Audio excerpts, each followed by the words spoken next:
Good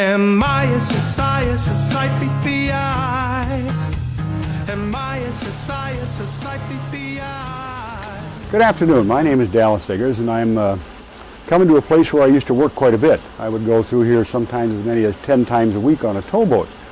I've been asked to kind of tell some stories about background of towboats and that type of thing, and live in Prescott, so we thought, well, let's go to Lock and Dam number 2.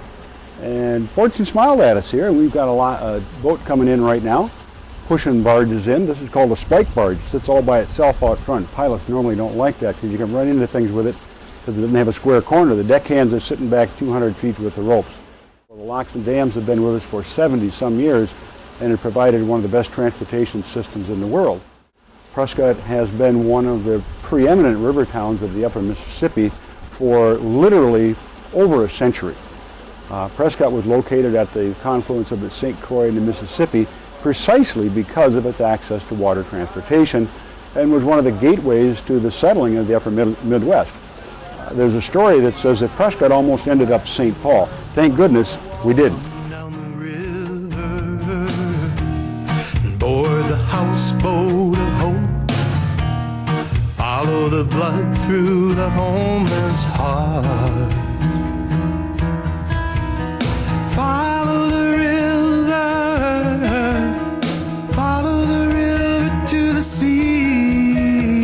Follow the river, and my society's the CPI. And my society's the CPI. And my society's the CPI.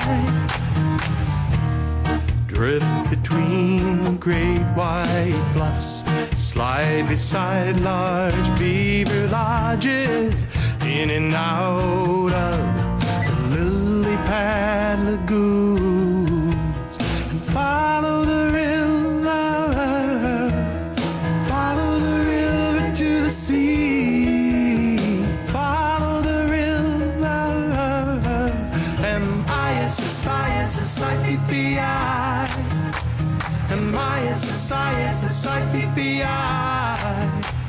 And my society's the. Well, when I started it was about 1978, sitting in Prescott, and a gentleman named Whitey Schickling came up to me.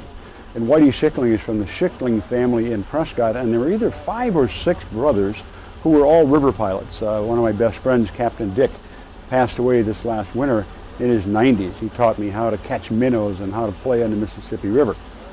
And Whitey came in and he says, what are you doing? And I said, well, I'm not doing anything. He says, you need a job? I said, well, I don't know. And he says, well, I need a deckhand. I said, well, when? And he said, tomorrow. And I said, well, where do I come to? He says, come to the railroad bridge. I said, what? And so I met him at the railroad bridge with some grubby clothes and this type of thing. And we walked out the Prescott Railroad Bridge, walked down the stairs, the boat stopped, I climbed down the sheer fence, jumped on the deck of the barge itself, and that was my first day as a deckhand. We go back to about 1940s after World War II. My Uncle Wayne went to work on the towboats. And he worked on there for a year or so, and he was a deckhand. And unfortunately, there was an accident, and my Uncle Wayne was crushed between a boat and a barge and died. And since then, I am the first one of the Eggers family to come back and work on the river in about 3 or 4 decades. And what was interesting was that when my Uncle Wayne was killed, his deckhand mate, and if you had seen down here on the barges, you always have a partner as a deckhand because you're not allowed on the barges at night in the dark by yourself. And my Uncle Wayne's deckhand partner was a gentleman named Salami Hankin. And the Hankin family is also another river family. And Salami's son, Dan, was my first deckhand when I ended up with a pilot's license. And it was a tremendous life. And I sat out there one day, and it's about 98 degrees out, and I'm covered with coal dust from head to foot, and just grubbier than can be, and I'm making about $65 a day for a 12-hour day.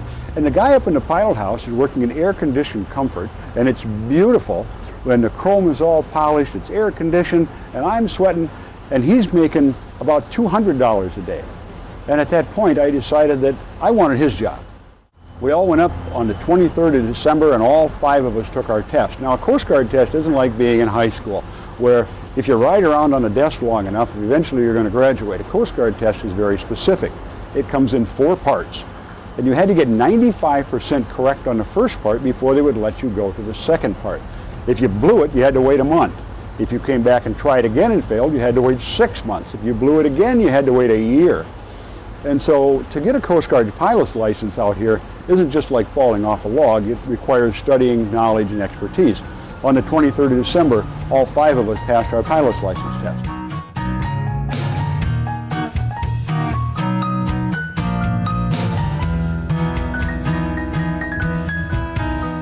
Follow the river to the sea. Follow the river. M-I-S-S-I-S-S-I-P-P-I. M-I-S-S-I-S-S-I-P-P-I. M-I-S-S-I-S-S-I-P-P-I. Follow the river past the years of abuse. Follow the river through the tears and racism. Follow the river into the flow of forgiveness. Probably one of the things that really scared me was going up the Ohio River in early February in a storm, and the Ohio makes the Mississippi look like a little bitty creek. And the winds were howling with 6 or 7 foot waves, and the barges now, which weigh, a couple hundred tons, were popping up and down like corks, and our 1-inch cables were snapping like shoestrings. And so finally the pilot told us all to get back on the boat. He said, if the barges break loose, tough. He says, I'm not going to get my kids killed. A wonderful group of people who were pilots. And if you want to listen to stories, go find a riverboat pilot. I can't guarantee they're all true, but they'll all be interesting. Follow the river to the sea. Follow the river down to New Orleans. M-I-S-S-I-S-S-I-P-P-I. M-I-S-S-I-S-S-I-P-P-I.